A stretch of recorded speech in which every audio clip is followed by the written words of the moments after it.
Labour shortages, a strained Indo-Pacific relationship and major global economic shifts will top the agenda for leaders meeting at the Australian-New Zealand Leadership Forum this morning. As the world changes, it is vital industries are restructured to create new jobs, boost wages and secure the future. And it is even more important this happens on both sides of the Tasman. Joining me now live to discuss is the Chief Executive of Business Council of Australia, Jennifer Westacott. Jennifer, thank you for joining us. You will be attending this forum. What do you hope it achieves? Thanks very much. Look, I think it's a great opportunity to bring business, government, community together between the two countries and start to say, how do we tackle some of these big issues? How do we tackle them individually? How do we collaborate on them? It's really important that we think about things like, how do we work together on migration? How do we make sure that, you know, it's one thing to shut your countries for a virus. It's another thing to kind of not really be kind of embracing migration. We've got a big labour shortage, so we're going to talk about that. We're going to talk about our skills system, which, you know, has to be compatible. So I'm having a bit of a problem with my earpiece here. You know, we've got to make sure that our skills system is compatible and that we're sharing best practice about how we upskill people for the new jobs. We've got to collaborate on research and development. We've got to collaborate on the Pacific, particularly on how business and government work together to strengthen our Pacific neighbours. So it's a great opportunity for people to come together, and I'm really hoping we have some really practical conversations, not just some good panels, but get some actions that the two countries can work on. Absolutely, and you mentioned job shortages, a huge problem right now in Australia. How can New Zealand and Australia work together to fill each other's job challenges? Yeah, well, we've got to remember how big this challenge is. So on average, we used to take about 230,000 people a year, and that was a combination of temporary and permanent migration and international students and so on. We haven't been doing that, but over COVID we lost about 90,000 people, so we're about 300,000 short, and last week's data showed we were about 500,000 vacancies that we needed to fill. So we've got to get it into perspective. So there's a few things I think we can do. The first thing is we've got to fast-track visa processing, and that's got to be done between the two countries.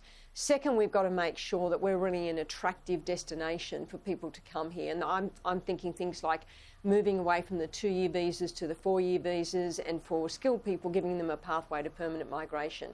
We've got to make sure we're pulling out all stops to get international students back, to get backpackers back, to get holiday visas working, and to make sure that as we come into both of the countries, whether it's Australia or New Zealand, that system of coming in is as easy as possible, because what you don't want to get around the world is a reputation that it's really hard to get in. The Treasurer, Jim Chalmers, says that Labor could ease the migration cap, like you just mentioned, to bring in more foreign workers. It's currently at about 160,000. What should the cap be increased to then to replace the skills lost during the pandemic? Well, what we suggested was we needed to do three things. We needed to do a temporary increase to around 222,000 people just to catch up. The second thing we needed to do was to weight that to about 70% towards skilled migration. And then the third thing is that we go back to the setting, which was about 190,000 people a year, but again, reinforcing that you've got to make sure that that's 70% weighted to skills. The other thing that we've got to remember is that we've got to make sure that we're skilling Australians up as well, and that we're making it easy for people to participate. So that'll be a big part of the discussion today. How do we get our skills systems working? How do we get more women participating? How do we get everybody working to their full capacity?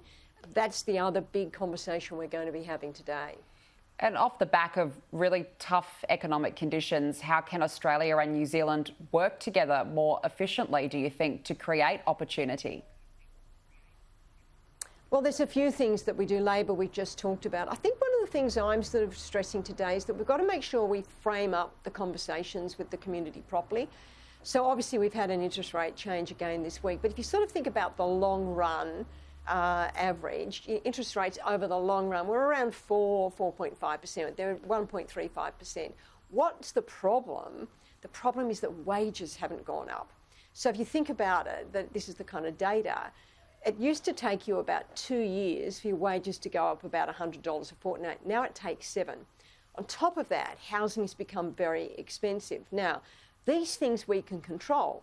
So one of the things that I'm pushing today is that we take control of the levers that we actually can control. One of those is productivity, driven by higher investment, being a more attractive part of the world to invest in, because that's what drives productivity.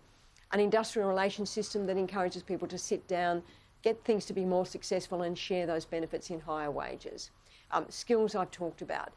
We've got to think about the things we can control for. And then over the long term, I think as two countries, we've got to say, what kind of economies do we want to be? Are we too narrow? Are we too reliant, albeit on very successful industries, on too few things? So how do we diversify our manufacturing base? How do we get into those big global supply chains? How do we have the most skilled, capable people in the world? How do we make sure that we're developing the world's best research and commercialisation so that our universities are second to none? Those things are all within our control. And my message today, we live in a very complex world. There's a lot of stuff that we can't control. Take the levers we can control and get stuff done. A very important day ahead for both countries. Jennifer Westacott, thank you for joining us this morning. You're very welcome. Thank you.